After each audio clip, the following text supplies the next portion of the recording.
Efesus pasal yang ke-6 ayatnya yang ke-10. Kita membacanya dalam hitungan yang ketiga dengan suara yang kuat dan kompak ya, bersama-sama. 1, 2, 3. Akhirnya hendaklah kamu kuat di dalam Tuhan, di dalam kekuatan kuasanya. Puji Tuhan, silakan duduk. Tema firman Tuhan hari ini adalah umat yang tahan banting. Sekali lagi saya katakan, firman Tuhan pagi hari ini adalah umat yang tahan banting, ya. Efesus pasal 6 ayat 10. Ayat ini ayat yang luar biasa untuk kita umat-umatnya yang hidup di hari-hari terakhir ini. Tidak terasa Bapak Ibu, kita sudah masuk di bulan Desember. Tinggal berapa hari lagi kita akan meninggalkan tahun 2022 ini. Tidak lama lagi dan kita akan masuk di tahun 2023. Kita tidak pernah tahu apa yang akan terjadi di tahun 2023. Tapi firman Tuhan datang pagi hari ini kepada kita. Dia katakan, akhirnya hendaklah kamu kuat di dalam Tuhan, di dalam kekuatan kuasa-Nya. Ada kata akhirnya. Kenapa nggak firman Tuhan tulis awalnya Google atau ditulis pertengahannya? Tapi firman Tuhan harus tulis akhirnya. Ternyata akhir itu menentukan.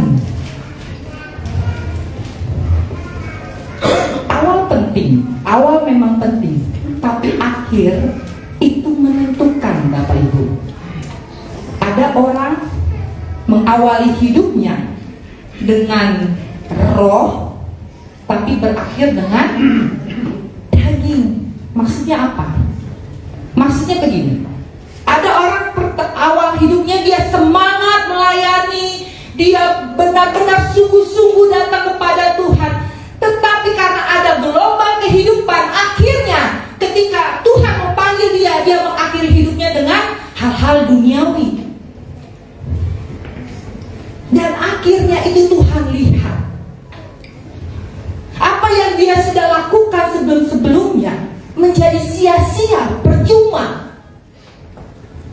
Tapi firman Tuhan datang pagi hari ini mengingatkan kita kepada kita yang hadir bahwa akhirnya hendaklah kamu kuat.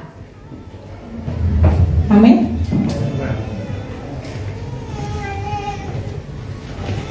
Tapi ada juga orang yang awalnya mungkin mengawali hidupnya dengan daging, tapi ketika akhir hidupnya dia mengakhiri dengan roh.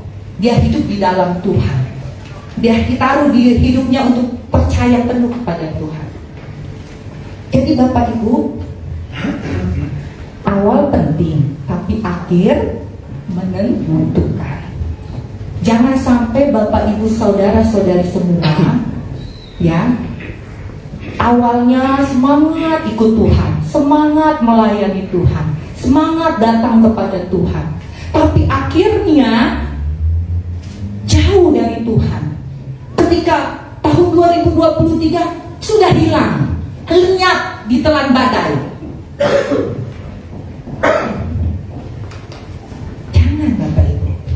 Firman Tuhan datang pada pagi hari ini mengingatkan kita bahwa kita harus mengakhiri dengan kekuatan dari Tuhan, kekuatan di dalam kuasa-Nya.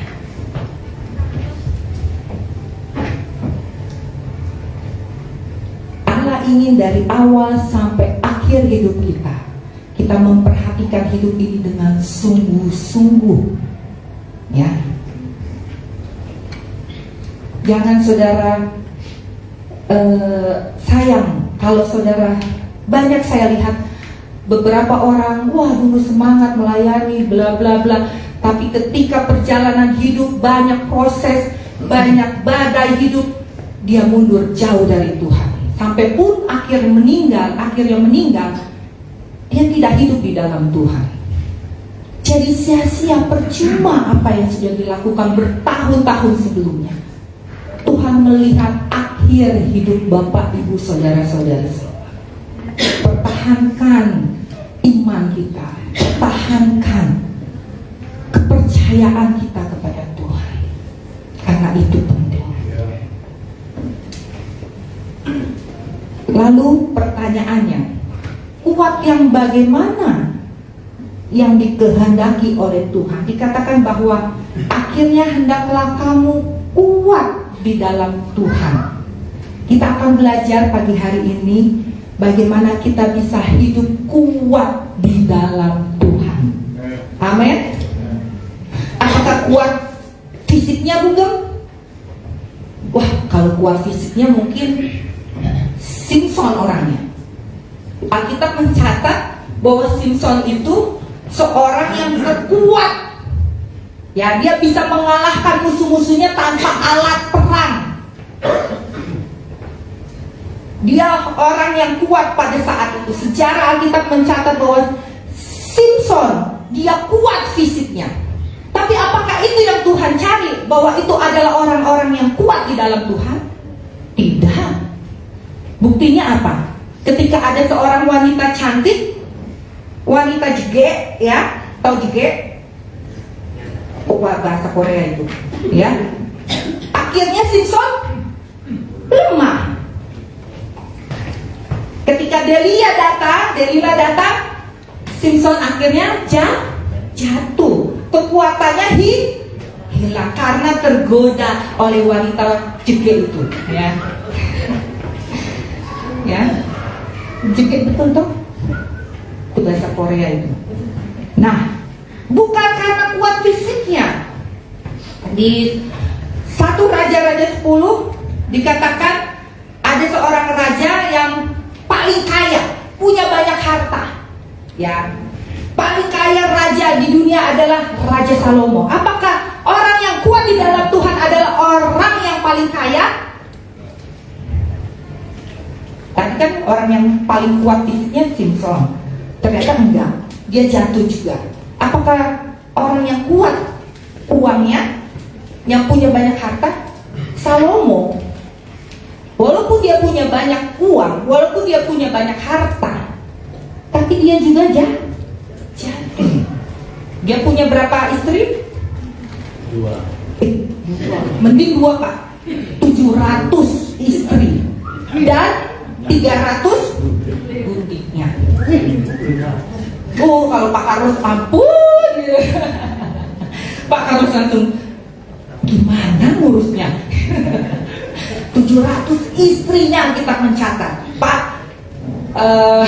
uruslah. Kalau Pak Juni istrinya 700, Pak uruslah mundur 1000 langkah. Ya, apakah orang yang banyak uangnya yang bisa kuat di dalam Tuhan? Tidak. Karena istri-istrinya Salomo, akhirnya Salomo dia menyembah Allah lain karena istrinya banyak dari agama yang berbeda dengan Salomo. Dan akhirnya dia jatuh juga.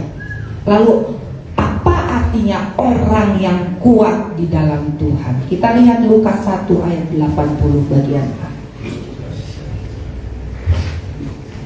Lukas pasal yang pertama ayat 80 bagian A.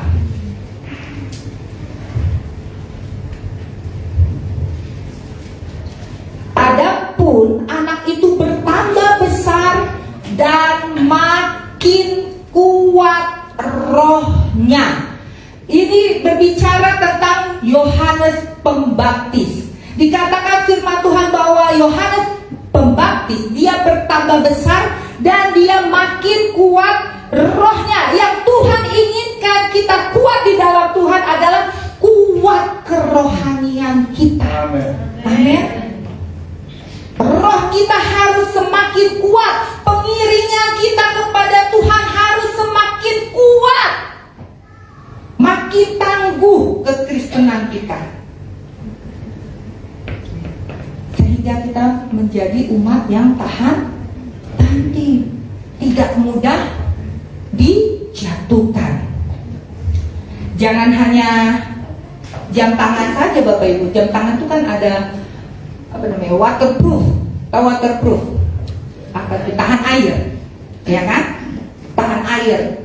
Tapi kita juga harus menjadi anak-anak Tuhan yang banting proof, tahan banting. Amin. Tuhan mencari orang-orang yang tahan banting.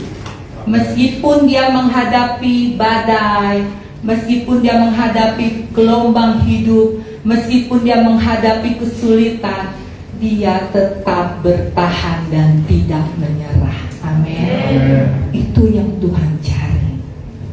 Ayub dalam satu hari, ya, dia orang yang paling kaya, Tuhan ubah menjadi orang yang paling miskin dalam satu hari. Hartanya habis, ternaknya habis, sampai pun anak-anaknya mati semua, 7 anak. Tersiksa Bapak Ibu, satu hari dari yang paling punya segalanya menjadi nggak punya segalanya. Itu menyakitkan loh. Tapi apa yang Ayub lakukan? Ayub pertama, ayatnya yang ke-21 dikatakan bahwa dengan telanjang, Ayub katakan, dengan telanjang aku keluar dari kandungan ibuku. Dengan telanjang juga aku kembali kepada dalamnya. Lalu dikatakan Tuhan yang memberi, Tuhan yang mengambil. Terpujilah nama Tuhan.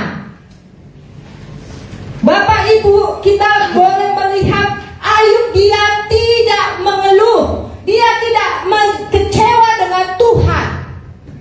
Dia tahan banting. Walaupun masalah besar terjadi dalam hidupnya, dia tidak mengutuki Tuhan. Dia tidak kecewa dengan Tuhan. Tapi dia tetap katakan, terpujilah nama Tuhan. Amin. Ada orang Kristen baru kehilangan duit 50.000, udah ngomel-ngomel sama Tuhan, marah-marah, Tuhan, uang saya 50.000 tadi saya taruh di meja, kok sekarang hilang? Baru kehilangan duit 50.000 itu, padahal belum kehilangan yang lain. Ada anak Tuhan belum dapat pacar, Tuhan, umur saya udah di atas 30 ini, kok pacarku belum datang juga, kok pasanganku belum ada juga, ngomel sama Tuhan. Ada orang yang doanya belum dijawab Tuhan, Tuhan kapan doa saya dijawab Tuhan, tapi dia sudah marah-marah. Dan Tuhan, saya nggak mau lagi melayani. Sudah Tuhan, saya nggak mau lagi datang ke gereja. Ngomel sama Tuhan. Ada orang tersinggung sama temennya satu gereja. Dia akhirnya apa? Besok nggak mau gereja. Ngapain saya mau lihat teman saya yang itu? Dia udah ngomong begini sama saya, tersinggung, nggak tahan banting.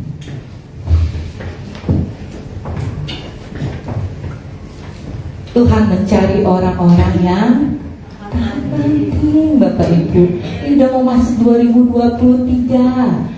Jangan jadi orang yang sedikit tersinggung, sedikit komplain, sedikit marah sama Tuhan, sedikit ngambek. Udah, Tuhan, hidup saya begini-begini aja, gak ada perubahan, ngambek sama Tuhan. Padahal tahu saudara, apa yang terjadi dalam hidup saudara, semua adalah proses membentuk kita menjadi bejana-bejana yang indah di hadapan Tuhan. Amin. Amin. Jangan pernah lewati proses, saudara. Proses itu membentuk kita menjadi orang-orang yang kuat, orang-orang yang tahan banting, yang tidak mudah menyerah, yang tidak mudah mundur dari Tuhan. Cuma gara-gara, Tuhan, datang lagi ke gereja, capek deh ngabisin waktu saya. Ya, paling disuruh-suruh lagi sama Pak Gem.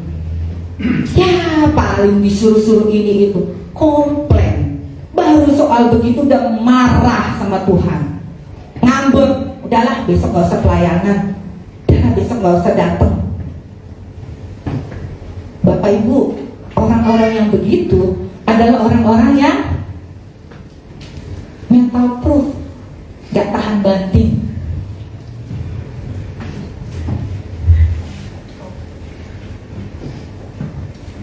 Kita mau belajar hari ini. Firman Tuhan katakan bahwa jadilah kuat di dalam Tuhan, di dalam kekuatan kuasa-Nya. Artinya roh kita semakin kuat, roh kita semakin dikokohkan. Dan bagaimana caranya supaya kita kuat di dalam Tuhan? Kita lihat pertama, saya akan bagikan 4 hal pagi hari ini kepada Bapak Ibu, bagaimana kita menjadi kuat di dalam Tuhan. Matius pasal yang ke-7 ayat 24 sampai dengan 27. Haleluya.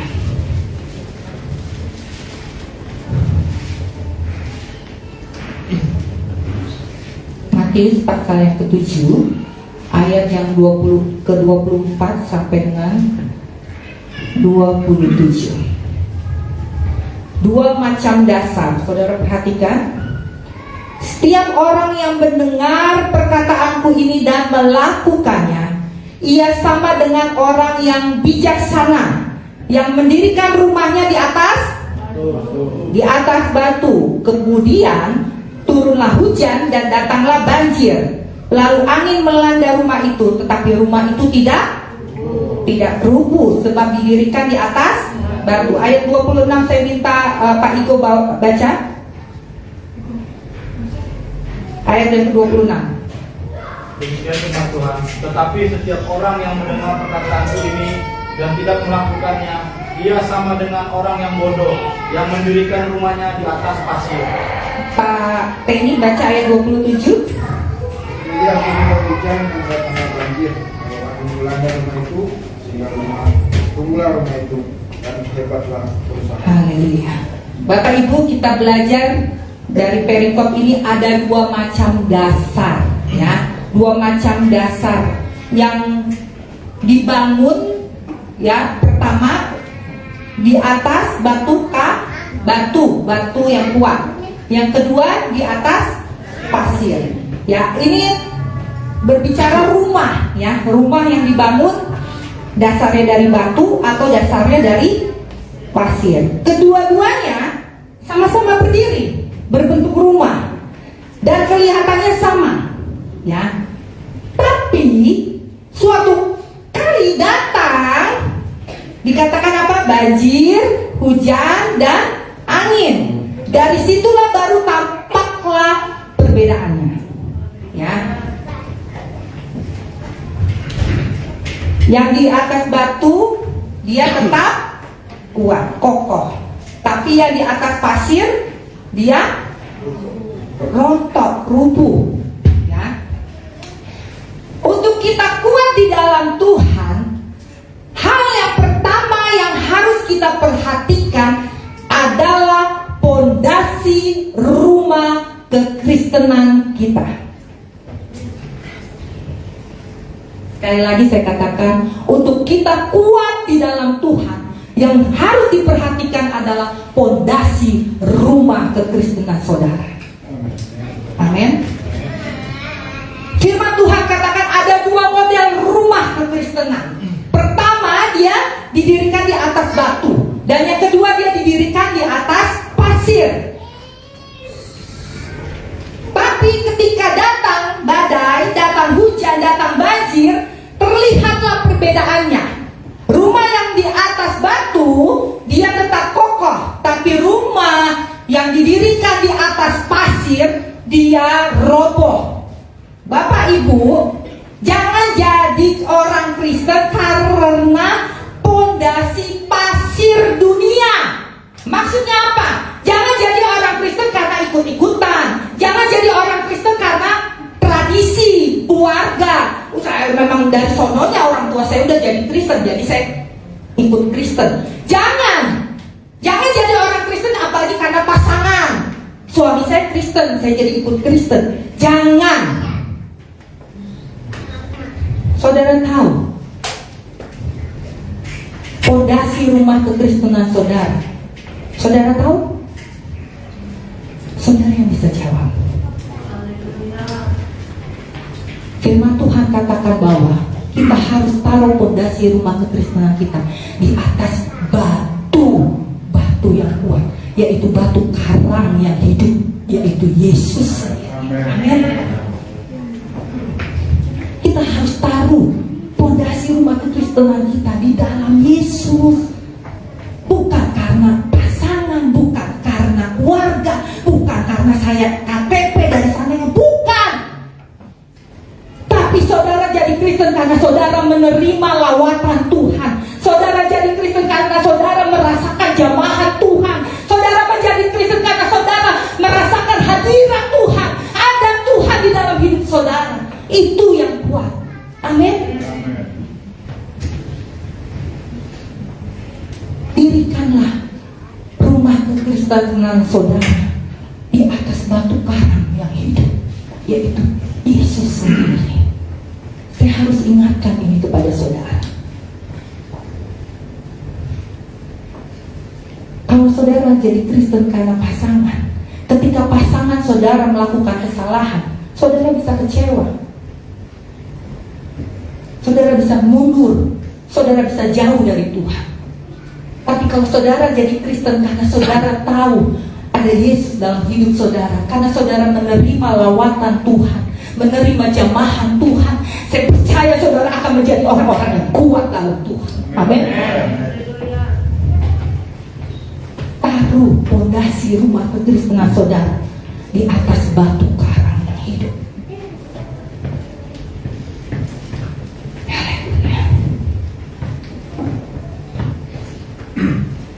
Orang-orang yang menaruh pondasi rumah kekristenan di atas batu karang yang hidup, dia tidak akan mudah goyah. Dia tidak akan rubuh. Meskipun ada badai, meskipun ada hujan dari atas, dari samping apa tadi firman Tuhan, angin, dari bawah apa tadi firman Tuhan katakan, banjir. Mau dari atas, dari samping, dari bawah, kalau pondasi rumah kekristenan saudara benar, rumah saudara tidak akan berubah. Amin. Saudara tidak akan goyah. Iman saudara akan tetap kuat. Dan itu yang dikehendaki oleh Tuhan. Untuk kita menjadi kuat di dalam Tuhan, pertama adalah miliki pondasi kekristenan saudara yang benar. Ya, miliki pondasi rumah kekristenan yang benar. Itu penting. Yang kedua, 1 Raja-Raja 19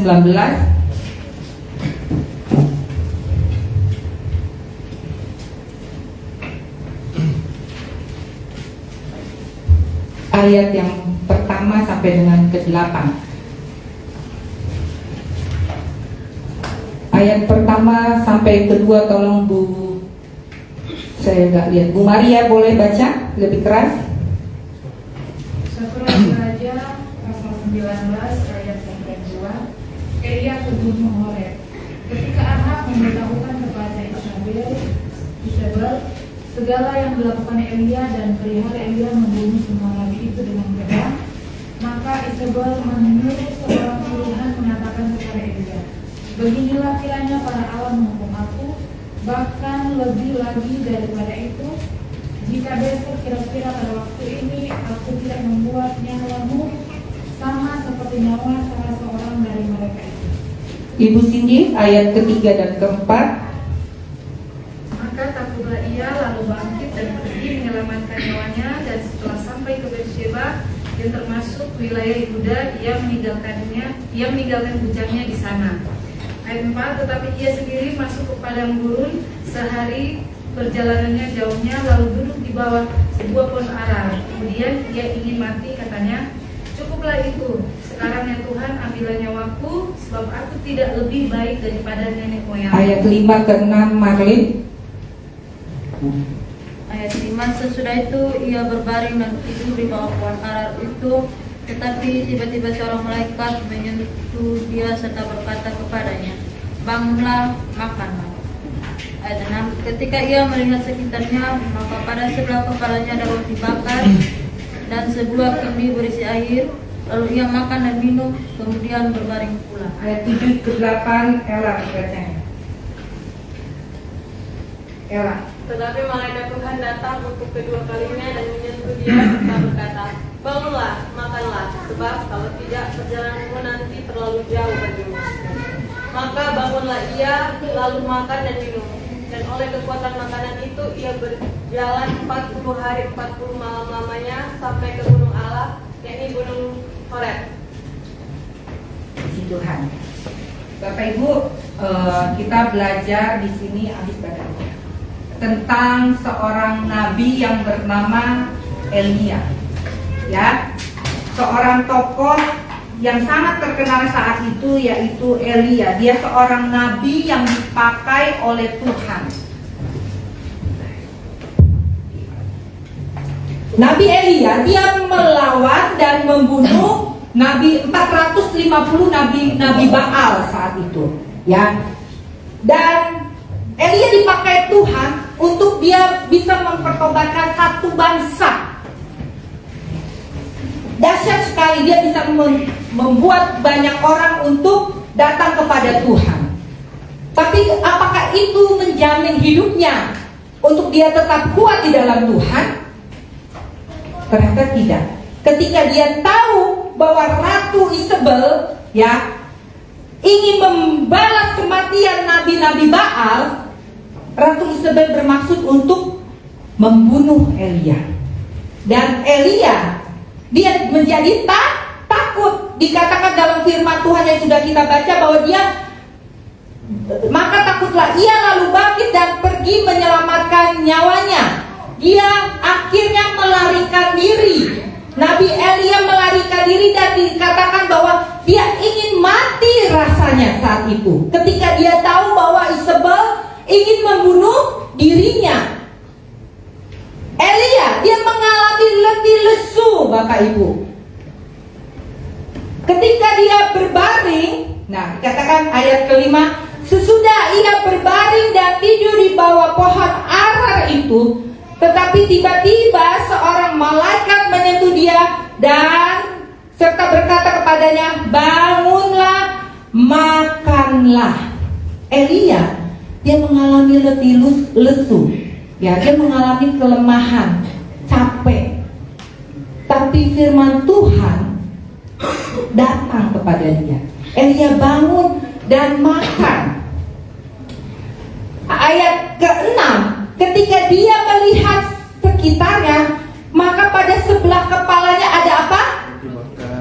Ada roti bakar dan sebuah kendi berisi air. Lalu ia makan dan minum. Bapak Ibu, roti dan air yang Elia dapatkan saat itu, ya, saya percaya itu bukan roti biasa aja. Tapi secara rohani, roti dan air ini berbicara tentang roti kehidupan dan air kehidupan. Elia, dia walaupun dia ketakutan, dia melarikan diri sejauh mungkin, dia capek, tapi Tuhan datang, malaikat Tuhan datang kepadanya dan memberi dia apa? Makan dan minum. Bagaimana supaya kita kuat di dalam Tuhan? Hal yang kedua, makan dan minum. Makan roti kehidupan dan minum air kehidupan. Roti kehidupan dan air kehidupan adalah Yesus sendiri. Ada pujian, Yesusku air kehidupan, Yesusku roti kehidupan. Siapa makan, siapa minum, dapat hidup selamanya. Yang Elia terima saat itu, dia lihat ada roti bakar dan kendi berisi air. Secara rohani kita percaya itu bukan roti yang biasa saja, bukan air yang biasa saja, tapi berbicara tentang Yesus sendiri. Untuk kita kuat di dalam Tuhan, kita perlu roti kehidupan dan air kehidupan itu. Punya Yesus dalam hidup saudara, Melalui apa? Melalui firman Tuhan. Firman adalah Allah sendiri. Milikilah firman Tuhan yang sebanyak mungkin Bapak Ibu. Jangan hanya baca Alkitab setahun sekali, pas Natal datang baru baca Alkitab. Tapi milikilah firman Tuhan sebanyak mungkin. Untuk kita menjadi kuat di dalam Tuhan, kita harus punya firman Tuhan. Artinya apa? Firman Tuhan dibaca, didengarkan, direnungkan, dan dilakukan. Amin.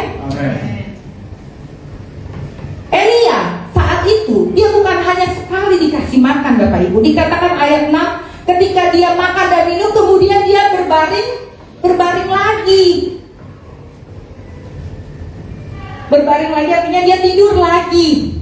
Tetapi malaikat Tuhan datang untuk kedua kalinya dan menyentuh dia serta berkata, bangun, bangunlah, makanlah, sebab kalau tidak perjalananmu nanti terlalu jauh bagimu. Ternyata Bapak Ibu, firman Tuhan itu harus continue dimakan, diminum setiap hari. Punya firman yang banyak, yang melimpah-limpah untuk kita kuat di dalam Tuhan. Amin. Amin. Jadi jangan heran kalau Bapak Ibu gampang lemah, gampang letih, gampang lesu. Punya firman enggak?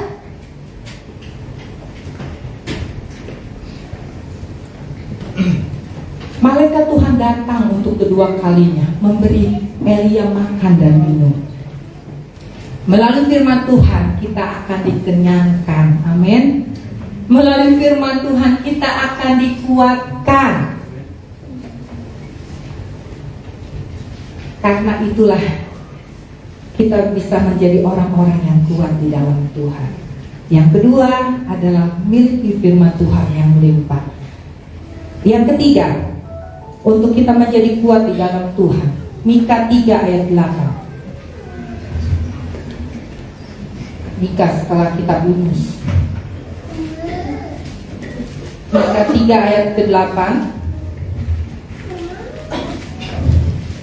Tetapi aku ini penuh dengan kekuatan, dengan roh Tuhan. Sampai di situ aja Bapak Ibu.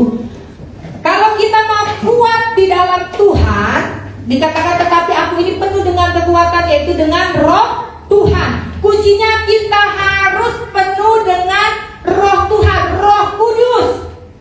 Untuk kita menjadi kuat di dalam Tuhan, kita harus dipenuhi oleh roh Tuhan. Tidak hanya berbicara soal fondasi yang kuat, tidak hanya berbicara soal punya firman Tuhan yang melimpah, tapi kita juga harus hidup dipimpin dan dipenuhi oleh Roh Kudus. Amin. Saya beri contoh Petrus. Petrus, dia mengiring Yesus dalam pelayanan Yesus selama 3,5 tahun. Petrus selalu ada bersama-sama dengan Yesus. Ya, dia belajar banyak tentang firman Tuhan. Karena dia ikut Yesus dan Yesus selalu mengajarkan tentang firman, bukan hal yang lain. Dan Petrus, dia punya fondasi yang benar. Dia katakan bahwa kepada Yesus, aku tahu engkau datang dari Allah. Dia tahu siapa Yesus, ya. Dan dia ikut Tuhan benar dengan fondasi yang benar. Tetapi karena saat itu dia belum dipenuhkan Roh Kudus, ya. Saat itu hari Pentakosta belum terjadi. Ketika ada seorang hamba perempuan datang kepadanya saat Yesus mau disalib, dikatakan hamba perempuan itu, engkau kan juga temannya, engkau kan juga teman dari Yesus yang disalib itu. Lalu Petrus apa? Dia menyangkal Yesus. Dia katakan, tidak, saya tidak temannya Yesus, saya bukan teman Yesus, saya bukan muridnya. Petrus menyangkal Yesus, dan itu terjadi. Padahal Petrus murid dari Yesus. Dia tahu banyak tentang firman Tuhan. Dia tahu siapa Yesus, tapi dia menyangkal. Karena apa? Karena dia belum dipenuhkan oleh Roh Kudus.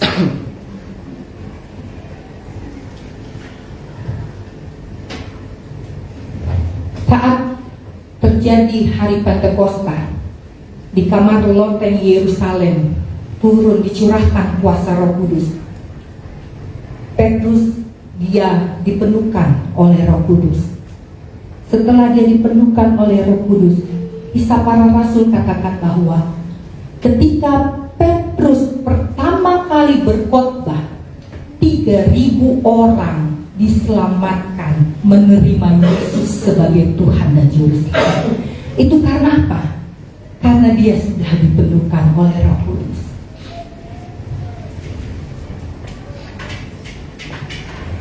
Ribu orang dituai untuk Yesus karena dia dipenuhkan oleh Roh Kudus. Pentingnya Roh Kudus dalam hidup kita. Bukan hanya itu, setelah dia berkhotbah, dia pun dapat menyembuhkan orang yang lumpuh sehingga bisa berjalan. Karena apa? Karena dia sudah dipenuhkan oleh Roh Kudus. Orang yang hidup dipenuhi oleh Roh Kudus, dia adalah orang-orang yang diubahkan. Bukan hanya sekedar diubahkan, tapi dia juga orang-orang yang dikuatkan. Amin. Pentingnya Roh Tuhan dalam hidup kita. Pentingnya Roh Kudus dalam hidup kita. Karena Roh itu yang akan memampukan setiap kita untuk kita boleh berjalan dari hari ke hari. Amin. Saudara tidak dapat hidup tanpa Roh. Kita perlu hidup dengan Roh itu. Saudara mau menjadi orang-orang yang kuat? Saudara mau jadi orang-orang yang kuat? Penuhi dengan Roh Tuhan hidup saudara. Penuhi hidup saudara dengan Roh Kudus, karena Roh itu yang akan memampukan kita. Yesus naik ke surga, dia berjanji mengirimkan Rohnya, karena dia tahu bahwa manusia butuh pertolongan. Roh itu yang akan mengingatkan, Roh itu yang akan memampukan, Roh itu yang akan menghibur, Roh itu yang akan menolong, Roh itu yang akan mengubah kita menjadi lebih baik. Amin. Roh Kudus harus ada dalam hidup kita. Kalau ada Roh Kudus, saya percaya Bapak Ibu, kita datang kepada Tuhan sungguh-sungguh, mencari Tuhan. Kalau ada Roh Kudus, kita melayani sungguh-sungguh, meskipun banyak badai hidup, ya, meskipun sulit kehidupan ini, tapi dengan Roh Kudus kita dimampukan, ya. Dengan Roh Kudus kita diingatkan, sungguh-sungguh cari Tuhan, nggak pegang HP, nggak pikiran kemana-mana, nggak lihat sana sini, tapi fokus kepada Tuhan. Itu kalau orang yang punya Roh Kudus, kelihatan perbedaannya. Nggak mudah tersinggung, walaupun tersinggung.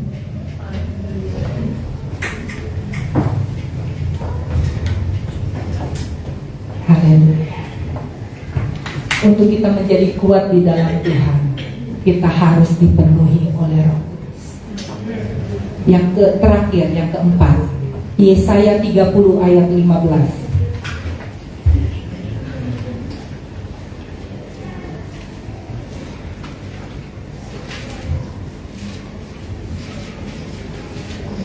Haleluya. Yesaya pasal 30 ayat yang ke-15.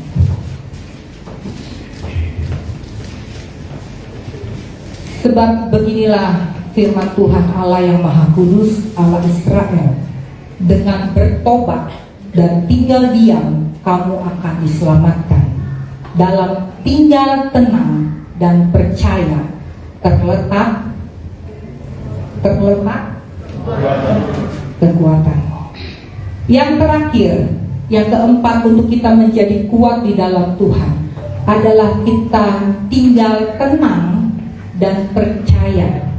Maka disitulah terletak kekuatan kita. Waktu-waktu tinggal tenang maksudnya adalah waktu kita bersekutu dengan Tuhan. Bukan waktu kita melamun, bukan. Bukan waktunya kita main HP sendirian, bukan. Tapi waktu tinggal tenang adalah waktu kita bersekutu dengan Tuhan, datang kepada Tuhan, berdoa kepada Tuhan, punya waktu untuk masuk dalam hadirat Tuhan.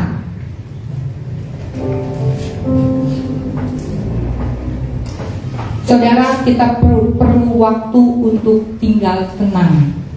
Maka disitulah terletak kekuatan kita. Kalau saudara lemah, punya waktu untuk tinggal tenang. Kalau saudara lagi emosi, kalut, nggak tahu harus ngapain, punya waktu untuk tinggal tenang, bersekutu dengan Tuhan. Bukan hal-hal yang lain, bukan cari yang lain, tapi punya waktu bersekutu dengan Tuhan. Disitulah terletak kekuatan kita. Amin. Jangan lakukan yang lain. Jangan main handphone, main TikTok, main apa, video-video apa, saya nggak ngerti. Bukan itu pelarian kita. Tapi firman Tuhan datang pagi hari ini untuk kita menjadi orang-orang yang kuat di dalam Tuhan. Adalah kita punya waktu untuk bersekutu dengan Tuhan, untuk punya kita waktu untuk datang kepada Tuhan, menikmati hadirat Tuhan. Maka disitulah terletak kekuatan kita. Tahun 2023 kita tidak akan pernah tahu apa yang akan terjadi. Apakah kita menjadi orang-orang yang mundur, atau kita akan menjadi orang-orang yang maju? Efesus 6 ayat ke-10 katakan tadi bahwa akhirnya hendaklah kamu kuat di dalam Tuhan, di dalam kekuatan kuasanya. Saudara ingin kuat di dalam Tuhan, saudara ingin kuat menghadapi tahun 2023. Pertama, punya fondasi rumah kekristenan yang benar. Kedua, saudara memiliki firman Tuhan yang melimpah. Ketiga, Roh Kudus, hidup dipimpin oleh Roh Kudus. Dan yang keempat, punya waktu untuk bersekutu dengan Tuhan. Amin. Amin. Saya rindu saudara, ketika Tuhan menemukan kita di akhir hidup kita, kita tetap menjadi orang-orang yang kuat. Kita tetap menjadi orang-orang yang bertahan di dalam Tuhan. Bukan orang-orang yang mundur, bukan orang-orang yang jauh dari Tuhan. Tapi saudara harus jadi orang-orang yang tidak menyerah terhadap keadaan. Orang yang kuat bukan orang yang tidak menghadapi tantangan, tapi orang yang kuat adalah orang-orang yang berani menghadapi tantangan dan dapat melewatinya. Amin. Amin. Tuhan tidak pernah diam untuk menolong saya dan saudara. Tuhan tidak pernah lalai untuk menepati setiap janji-janjinya. Dia tidak pernah tertidur untuk menolong saya dan saudara. Dia selalu ada bersama dengan kita. Tapi maukah kita dikuatkan? Maukah kita dibentuk? Maukah kita diproses? Maukah kita dijadikan bejana-bejana yang kuat di dalam Tuhan? Jadilah umat Tuhan yang kuat, yang tahan banting, yang tidak mudah menyerah, yang tidak mudah capek, yang tidak mudah lelah, yang tidak mudah tersinggung, yang tidak mudah mengomel, yang tidak mudah marah-marah.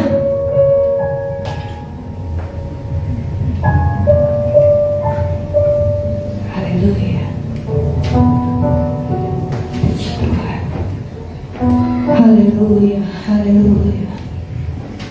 Saya ajak saudara untuk tundukkan kepala.